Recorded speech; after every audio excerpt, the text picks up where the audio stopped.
समय के घंटे ने रात के 10:29 बजाए थे। मैं अपने लैपटॉप की स्क्रीन बंद कर उठ खड़ा हुआ।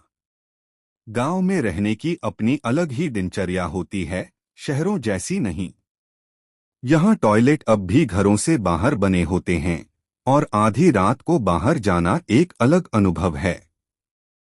ठंडी हवा, पत्तों की सरसराहट और दूर से आती कुत्तों की भौंक सब मिलकर रात को जीवित बना देते हैं।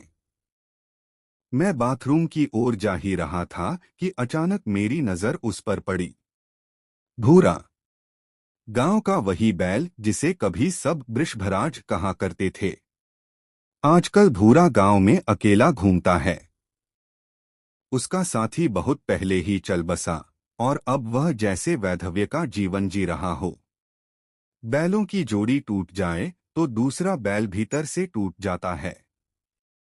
मनुष्य तो जीते जी नया साथी ढूंढ लेता है, पर बैल, उसके लिए कोई दूसरा साथी नहीं आता। भूरे ने मेरी ओर देखा। उसकी आंखों में एक अजीब सी चमक थी, थोड़ी व्यंग्यात्मक, थोड़ी शिकायत भरी। ऐसा लगा जैसे उसकी नजर कह रही हो, कहो फौजी साहब, कुशल हैं? भूल गए क्या वो दिन जब तुम्हारे खेतों में मैं अपने मालिक की एक सुटकी की चाप पर सरपट दौड़ता था?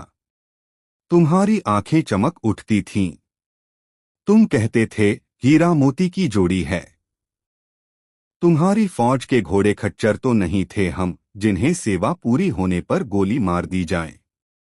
हम गांव के सीधे सादे बैल थे। जब चाहा किसी ने जोत लिया, जो भी बोझ दिया ढो लिया। भूखे प्यासे रहे पर बगावत कभी नहीं की। मैं उसके उस मौन संवाद को सुन रहा था और सचमुच मेरे दिल में पुरानी तस्वीरें उभर आईं। खेतों में उसकी जोड़ी, हल की धार के साथ उसकी नाक से बहता पसीना और काम खत्म होने के बाद उसकी पीठ पर रखा गया हाथ। वह सब भूले नहीं थे, बस समय ने ढक दिए थे। भूरे ने जैसे आगे कहा, अब देखो मेरी दशा। हर घर से दुत्कार ही सुनता हूँ। कोई बचा खुचा सूखा चारा दे देता है तो कोई लाठी दिखाकर भगा देता है। कई दिन जंगलों में बिता देता हूँ, कई दिन गांव के आंगन भटकता हूँ। तुम्हारे सरकारी बाघ मेरे डीडौल से दूर रहते हैं। लेकिन जब मैं एक दिन गांव में नहीं आया, उसी दिन एक गुलदार ने तुम्हारे आंगन के पास एक नन्हें पर झपट्टा मारा। मैं सिहर उठा। सच ही तो है, गांव में भूरे की उपस्थिति से एक अजीब सुरक्षा रहती थी। वह बाघ या गुलदार से टकरा सकता था, लेकिन मनुष्य जो उसकी ताकत पर जीता था, वही अब उसे दुत्कार रहा था। मैंने उसके माथे की शिकनें देखीं। उसमें गर्व भी था और पीड़ा भी। याद है न? उसकी आंखें कहती लगीं, जब मेरा साथी जिंदा था तो मैं तुम्हारे स्वामी के लिए पूजनीय था। मेरी पूजा होती थी, मेरी नजर उतारी जाती थी, मेरे नाम पर गर्व किया जाता था। पर जैसे ही मेरा जोड़ीदार चला गया, मैं अकेला रह गया। अब तो कोई मेरी ओर देखता तक नहीं। इज्जत भी उसी दिन मर गई जिस दिन वह मरा। मैंने अनायास हाथ जोड़ दिए। यह सच्चाई मेरे भीतर गूंज रही थी। सचमुच यह संसार तभी तक सुंदर लगता है जब तक साथ बना रहता है। जैसे ही जोड़ी टूटती है, बाकी का जीवन एक बोझ बन जाता है। भूरे ने धीरे धीरे अपनी गर्दन हिलाई और अपनी छोटी सी पूंछ को हिलाता हुआ आगे बढ़ गया। उसकी चाल अब भी गर्वीली थी, जैसे दुनिया की परवाह न हो। पर मैं जानता था, भीतर कहीं वह टूटा हुआ है।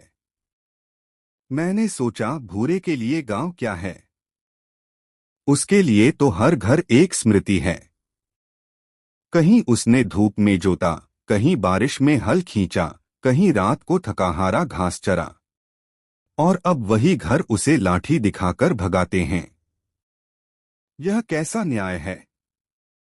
रात गहराती जा रही थी। मैं आंगन में खड़ा उसे देखता रहा। वह कभी झाड़ियों की ओर जाता, कभी मेरे आंगन की घास चर लेता। दूर से उसके मुंह से आती चरचर की आवाज मेरे कानों में पड़ रही थी। और अजीब है कि उस आवाज में भी मुझे सुकून मिला। लगा जैसे भूरे के रहते मेरा घर सुरक्षित है। कुछ देर बाद वह मेरी ओर मुड़ा। उसकी आंखों में एक अनकही शिकायत थी, पर एक गहरी समझ भी। जैसे कह रहा हो, मत रो मेरे लिए। मैंने जीवन भर सबका बोझ ढोया, अब भी ढो रहा हूं, बस बोझ बदल गया है। पहले हल और गाड़ी का बोझ था, अब अकेलेपन और अपमान का बोझ है। यह भी मैं सह लूंगा। उसकी उस बात ने मेरे भीतर कुछ तोड़ दिया।